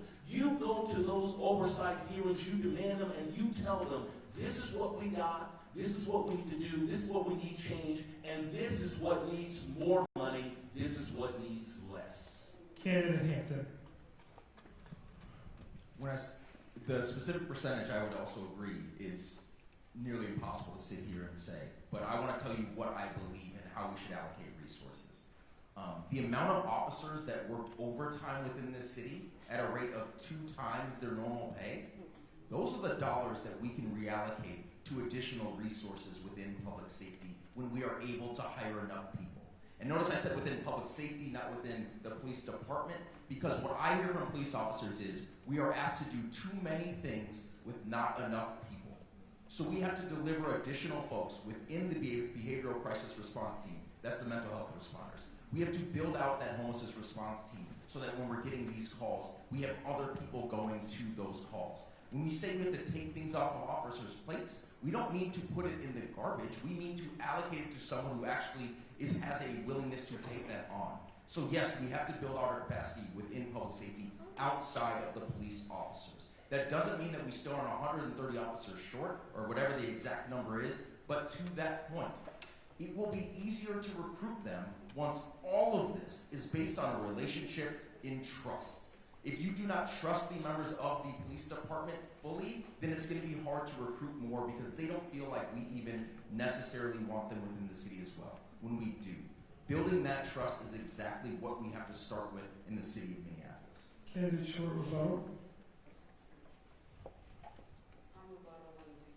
Statement. So I just want you to understand that you said all these police officers making overtime, but in my neighborhood, every holiday, even this past holiday, I can call 911, no one's coming. I can go to the police station and there's big old signs. I got follow me on my social media because there are big old signs every holiday saying they're short staffed. So I don't know where this overtime is coming from for our police department. And in my neighborhood, if I wasn't running for mayor, the 911 calls come from my neighbors, they don't get response to. But because I say I'm the candidate running for mayor, they come every time. So I don't know where the overtime is. Thank you. We're going to move on to our final question, and then we'll do our final statements from the candidates. Final question: what specific policies do you plan to implement to close the racial wealth gap between Black and white residents in Minneapolis? How do you plan to hold yourself accountable if disparities persist? Candidate Davis, we'll begin with you. Again, I want to just call attention to the North Side Forward Plan. That's a very detailed plan. It has real discussion around building Black wealth. And there's some things that we can do, and I'll start by saying work the plan. Work the plan. Really make sure that we're building capacity, that we are providing technical assistance to make sure that entrepreneurs are able to take advantage of that we invest in this neighborhood even when, even as now, not waiting for it to happen, but infrastructure and making sure that this is an attractive place for people to want to build business. But here's another thing too. This also means that once you become leader, you have to expend your political capital. That is, you have to take risks. You have to take bold ideas. And part of that is not only working that plan, but also responding to when the plan is falling short. Again, I said earlier, when times get tough, I've been on the receiving end of that, and I've talked to my neighbors here in North Minneapolis. When times get tough, this is the first place that the pullback happens. Yeah. And so what I am committing here is that I'm using my political capital. That is, when I say use my political capital, that means taking risks. That is taking the heat. That is going forward and saying, we made a commitment to North Minneapolis. We made a commitment to work the North Side Forward Plan. And I'm willing to stake my career in a re-election or anything else on making sure it gets done. Candidate Short. And I'm going to say education because I bought my house that I live in for $1, and I live in Minneapolis. That program still exists in the city of Minneapolis, but I'm buying my second house in New Richmond, Minnesota, because they're giving away free land. And I tell everybody. And they offering grants to build a home in New Richmond. And I say again, I'm not a gatekeeper. I'm telling the truth. We need to tell each other what's going on because the people who tell me do not look like me.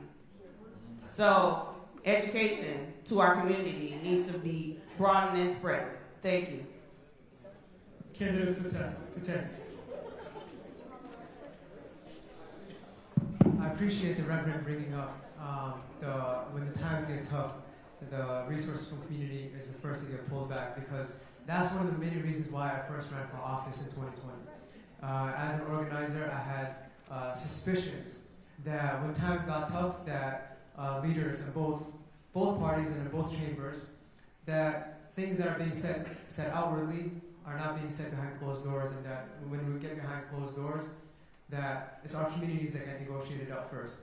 And unfortunately, when I got elected as a senator, my worst suspicions were confirmed. We've seen that.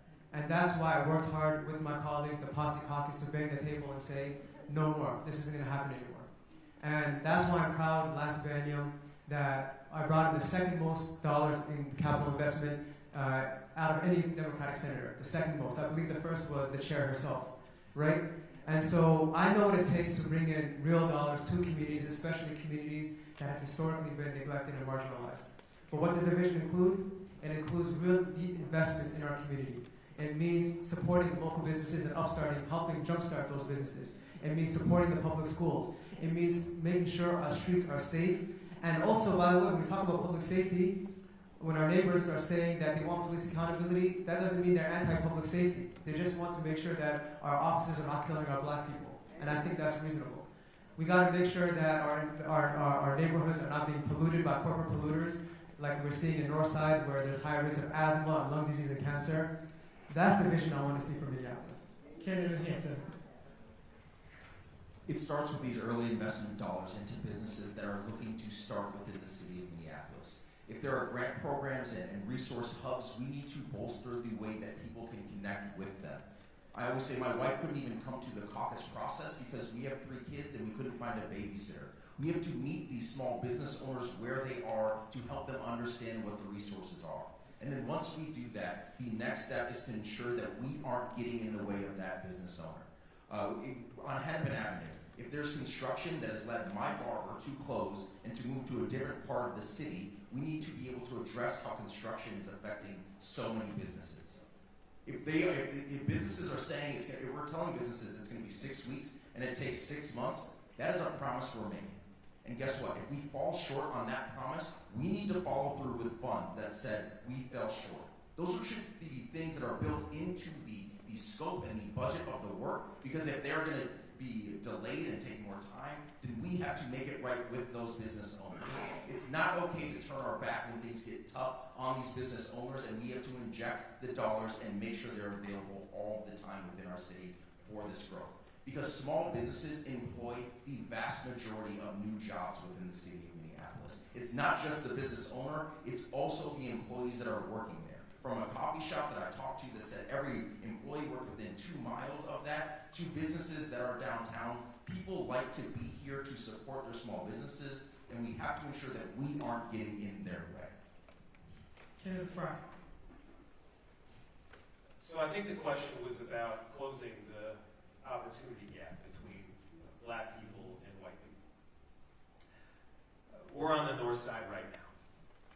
We have maps at the city, prescriptive maps dating back like 100 years that quite literally designate the north side as a slum for blacks and Jews. And then when you combine that with intentional segregation and restrictive covenants that run with the land, with redlining, and separating communities from some of their most vital assets, like, say, the riverfront by a whole lot of heavy industrial and, by the way, a massive highway, you get results that aren't fair. And we need to make sure that the precision of our solutions matches the precision of the harm that was initially inflicted, and that harm was precise. So if I could talk for 45 minutes about the policies that we've enacted and the plans that we're going to bring forward. By the way, North Side Forward, I was on board with it before it was even called North Side Forward. We were meeting to make sure that this was something that could get carried out, enacted, and executed, to work the plan. And stand by communities like this one right here is not just something that you can do during good times.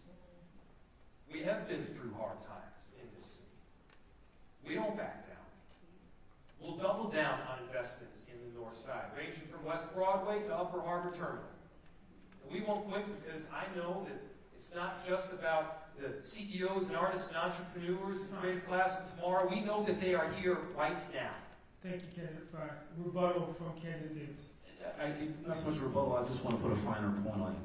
If it was intentional actions to carve black people out of benefits, I think through redlining, through discrimination, act discrimination, those were intentional actions that were taken.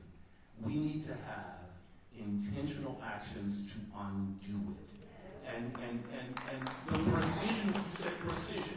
I want to say the dollars and the policy that created that, we need that as much money and precision to dismantle. So that's why I want us to continue to keep front and center. Thank you, candidates. Before we move to closing remarks, I trust that each of you feel that you've been treated equitably this evening. But I would also like to applaud you in a moment when our politics have become so rancorous, for the professional and respectful way that you've engaged throughout this campaign.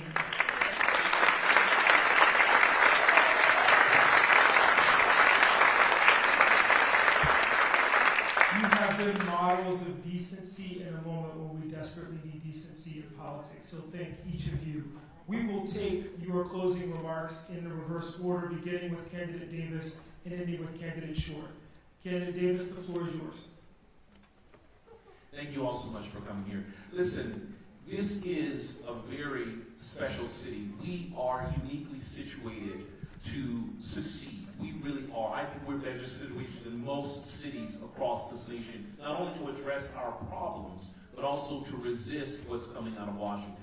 But what it's going to take, again, is all of us leaning into, please don't accept the cynicism and that comes with the gridlock. Don't accept the narrative that we can't do better than what we've been doing. Don't throw your hands up. Don't throw your hands up and say it's not possible to do the things you've heard here. It is indeed possible. We've done it before. We have an abundance of riches in people, talent, and creativity to do it. And here's the thing, when I become mayor, this is not just about me doing it. I want you to gird your loins, because I'm coming to all of you to join us in the work that's in front of us. Davis.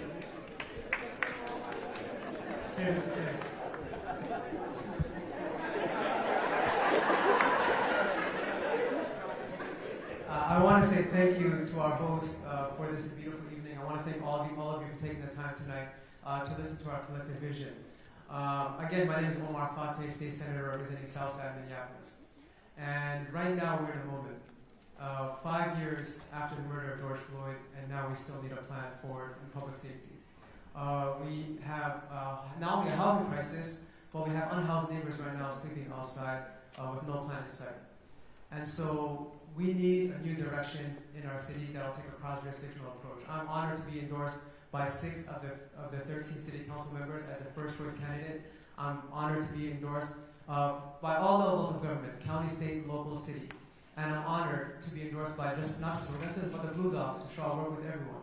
But we need a new direction, and I hope to earn your first choice vote to make the city a more affordable city, accountable to us. Thank you. Candidate Frye. I'm really grateful to all of you for coming out. The fact that you showed up and have stuck around really says something about who you are and the work that you want to do together. We're at a crossroads right now. We can go down a route that is about rhetoric and social media posts, or we can go down a route that quite simply helps, gets results, and works for people. It is based in truth and reality and pragmatism. Even during the most difficult circumstance, I have chose the latter route. I'm running for one final term here to get the job done, to make sure that this city realizes every single bit of potential, and regardless of who you are, what zip code you grew up in, or who your parents were, we can make sure that you have the opportunity to succeed. Thank you so much, and I ask for your first choice vote.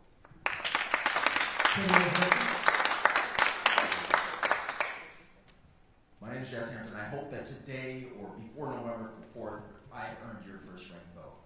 Let me tell you why. Because when I see a need, I am a person that steps up. When I saw the wrongfully incarcerated individuals in this city, I joined the Great North Innocence Project, and I represented Marvin Haynes and fought for his freedom as his pro bono attorney. When I saw the tragedy of what happened with George Floyd, I started my business that I still run called Turn Signal, connecting drivers to an attorney on a video call instantly when they've been pulled over to protect their rights. When I saw that only 5% of our teachers are black men, I became a professor. When I saw the housing needs we had, I joined the Catholic Charities Board. And I've sat by too long to not step up on behalf of the city and be the mayor that we can have in this moment. I hope that I've earned your first choice rank in this vote, and I hope to talk to you out there in the lobby as well. I look forward to the conversation. Thanks for being here. Candidate Short. Thank you. As a black woman, I need your first, your second, and your third vote. Let's be clear. And I'm running for mayor because I'm afraid. I'm afraid that Minneapolis will be the next Detroit, Michigan. I'm afraid that the working class families will be forced out of their home because we can't afford it. I'm afraid that the low-income families will be our next unhoused neighbors. I used to be unhoused in the streets of Minneapolis, so I understand that we need a permanent solution, not a temporary fix. I got a background in criminal justice, so I know that we need community members and police officers to make it safe in our city. I have a 27-year background in finance, so we need a leader that start balancing our budget so we can afford to live in our city. Thank you again, my name is Brenda Short. Thank you. Ladies and gentlemen, another round for your candidates for Minneapolis-St.